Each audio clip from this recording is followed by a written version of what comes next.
These days, a lot of games tell us how to do everything in excruciating detail via tons of tutorials at the start. Or do they? Hi folks, it's Falcon, and today on gameranx 10 hidden mechanics big games never tell you about part 2. Starting off at number 10, The Last of Us and Uncharted, the enemies encourage you to move around. This one's kind of actually a Naughty Dog staple. The Last of Us, and especially the Uncharted series, are all about positioning and movement. Combat usually happens in pretty varied arenas that they put a lot of work into. They want you to explore them, and one of the ways they do that is by having the enemies push you around. The mechanic is actually pretty simple. If you stay in one place for too long, enemies will start throwing grenades at you or try to flank you, so trying to bunker up in one spot becomes more and more frustrating. Now, these mechanics are in place to encourage you to move rather than force it, so it's possible to just sit in one spot and plunk away at enemies if you want, but combat is generally a lot easier if you move around and reposition instead. It's less obvious on lower difficulties, but on higher challenge levels, this whole thing becomes a lot more noticeable. It's not a huge thing, and grenade spam in these types of games can be actually really annoying, especially if you really just want to stay in one spot, but the developers want you to move, and generally it is more fun when you do.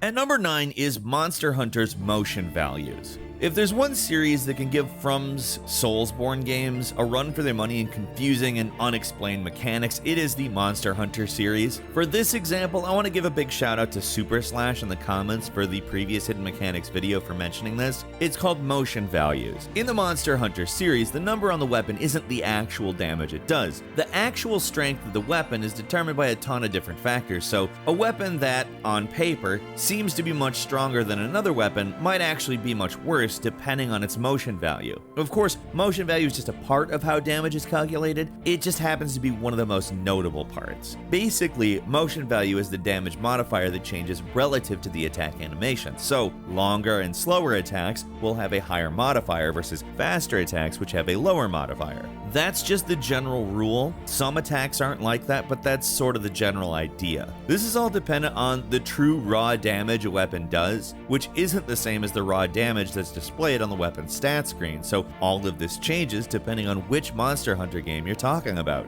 Long story short, determining a weapon's damage in Monster Hunter is kind of a laborious process. Thankfully, for the most part, it doesn't actually matter that much. And number 8 is Super Metroid, the special moves. Way back in the day, Super Metroid on the SNES was really mysterious. It included powers and abilities that were just not explained at all, and that really added to that feeling. Everyone who knows this game knows about the wall jump and the power jump, both abilities that little creatures in the world can teach you if you follow their example, but there's a surprising amount of other little abilities and moves in this game beyond that. A funny but kind of pointless power is the bomb spread, where if you charge your weapon and change it to a ball, you can release 5 bombs in a little spread rather than just one. It's not particularly useful, but it is fun. One move I always forget about are the special attacks. When you select a power bomb and charge your beam, depending on what type of gun you have equipped, you'll fire a special shot. The weirdest move of them all is the Crystal Flash, which is explained in the player's guide, also gets shown off in the demo. It's a healing ability that can be performed by holding L and R down at the same time. Then you use a super bomb and hold down all the face buttons and keep holding. This move uses up to 10 missiles, 10 super missiles, and 11 power bombs total, and pretty much nobody would ever figure out how to do it naturally by just playing the game, but it does heal you a ton and can be helpful if you've got plenty of weapon ammo but low health. The actual use for some of these things is situational at best, but the fact they're in the game is actually pretty cool on its own.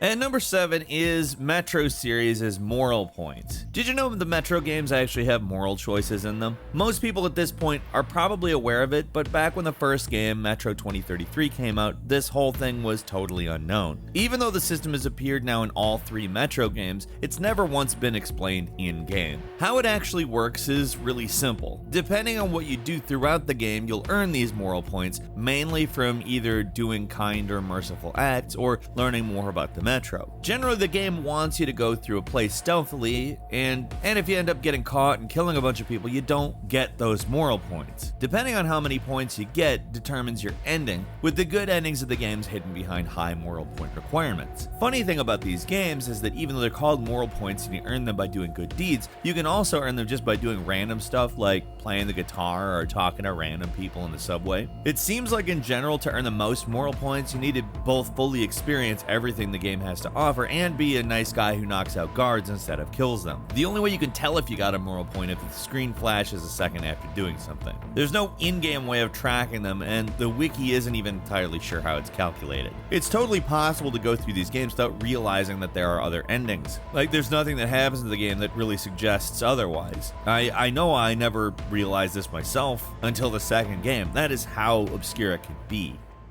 And number 6 is Final Fantasy X's secret love system, also known as affection mechanics. Final Fantasy X is now over 20 years old, and a lot like all the other Final Fantasy games, there's some systems that are hidden or just plain weird. This one's both. There's a whole system in the game that, depending on what you and when you talk to your teammates, it changes this hidden relationship value. You might be thinking, hey, it's like that thing from Final Fantasy VII, that basically all it does is change who you go on a date with in the Golden Saucer. Yeah, pretty much. Except this is even more pointless. Basically, it has a very minor effect on certain cutscenes and changes who Tidus throws the Blitzball to during the Blitz Ace Overdrive move, and that's it. There's this whole complicated system in place just for that. Like, whenever you heal a party member, your affection value goes up one. Talking to a party member first when they're all spread out also increases their affection value, and also answering certain questions a certain way. It's really elaborate for what amounts to some incredibly minor changes. This whole thing was probably meant to be more important at some point in development, but what actually shipped was super minor.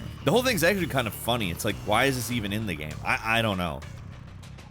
And number 5 is Pokemon's secret move combos. In the previous list, we mentioned EVs, and we thought we'd get into IVs and all that mess here, but when we're looking up information about that stuff, I noticed this.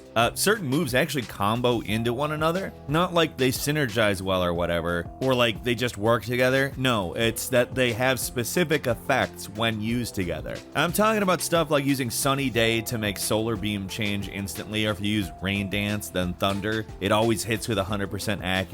I should credit Kiwi Bugaboo on Reddit for all this, because seriously, I had no idea about some of this stuff. Like, if you use Defense Curl, then Roll Out, you'll do double damage. It's basically like the Sonic Spin Dash as a Pokemon move. Certain moves have bonus effects too, like Rapid Spin will apparently remove hazards like Leech Seeds. Like, there's a whole bunch of moves like this, just a lot of abilities with mostly unexplained effects that most people probably have no idea about.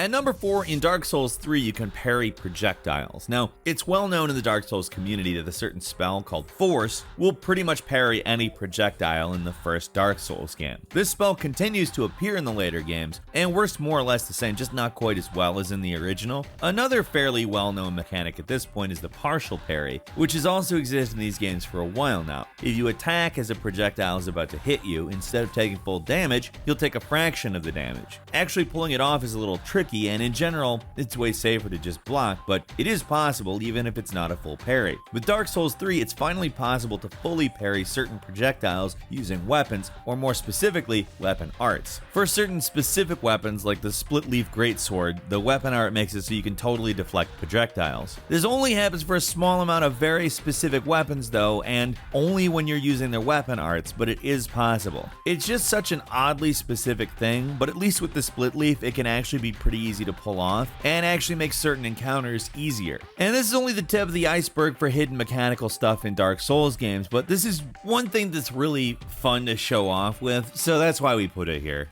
At number 3, in Borderlands 2, you get a temporary huge boost to damage when you level up. Here's a little feature that went unnoticed for a really long time by a lot of people. Every time you level up in Borderlands 2, your damage gets doubled for 60 seconds, just to make leveling up feel even better. It's such a basic thing, and at face value, it seems like it could be kind of game-breaking, and yeah, if you know how to exploit it, it can kind of be. But considering how many people didn't notice it, I doubt a lot of people tried. It's just kind of nice, you know? It makes it so you can clear out enemies quicker, and there's less of a distraction when you want to locate skill points, or it might make you strong enough to take down some enemies that were giving you problems. Leveling up should be a satisfying thing, so it would kind of suck for you immensely to just die after getting one, so this little mechanic helps solve that problem. Weird thing is, I don't know if this mechanic shows up again in Borderlands 3. If you do know, let us know in the comments. The only games I'm aware of this little booster are Borderlands 2 and the pre-sequel, but it would make sense if it showed up in the third game. Like I said, it's a simple thing, but sometimes more basic stuff can be pretty satisfying. At number 2 in Fear, bullets that would bend to things that explode just to look cool. Fear is kind of an old game at this point, but there's some pretty seriously impressive things about its gunplay, and one of the coolest things about it, even now, is how destructible the environment is. You could tear places up in that game, but it would kind of suck if they never really got to show it off, so in an inspired move, the developers made it so that bullets would basically auto-aim to destructible things in the environment if they're determined not to hit anything normally. And because you can literally see the bullets travel in slow-mo, you can see them literally bend to hit random stuff around or explosive barrels, just as a way to make shootouts more dynamic visually. Fear wasn't the only game that did stuff like this. Half-Life 2 also had a mechanic, so if the enemy missed a shot, the bullet trajectory would make it so that they hit something interesting, like explosive barrels or physical objects. It's a minor thing, but in comparison to other games that don't do this, the difference is fairly noticeable. I'm sure more modern games pull tricks exactly like these do, probably in a more sophisticated way, but they're the innovators, so I figure they deserve the little shout out here.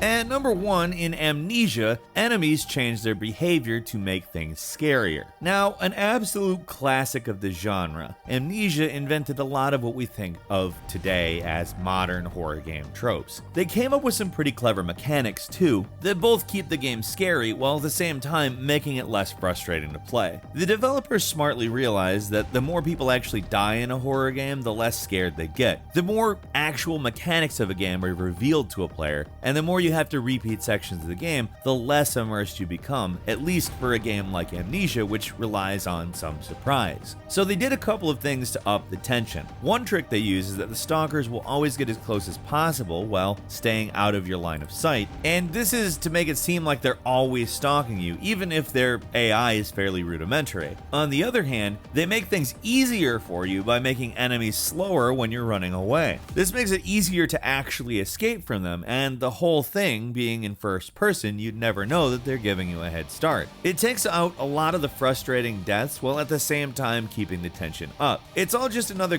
way that these games trick you and hide information, and it's a good thing that keeps things more interesting and even less frustrating. That's all for today though. Leave us a comment, let us know what you think. If you like this video, click like. If you're not subscribed, now's a great time to do so. We upload brand new videos every day of the week. The best way to see those videos first is a subscription, so click subscribe. Don't forget to enable all notifications, and as always, we thank you very much for watching this video. I'm Falcon. You can follow me on Twitter at Falcon the Hero. We'll see you next time right here on gameranx.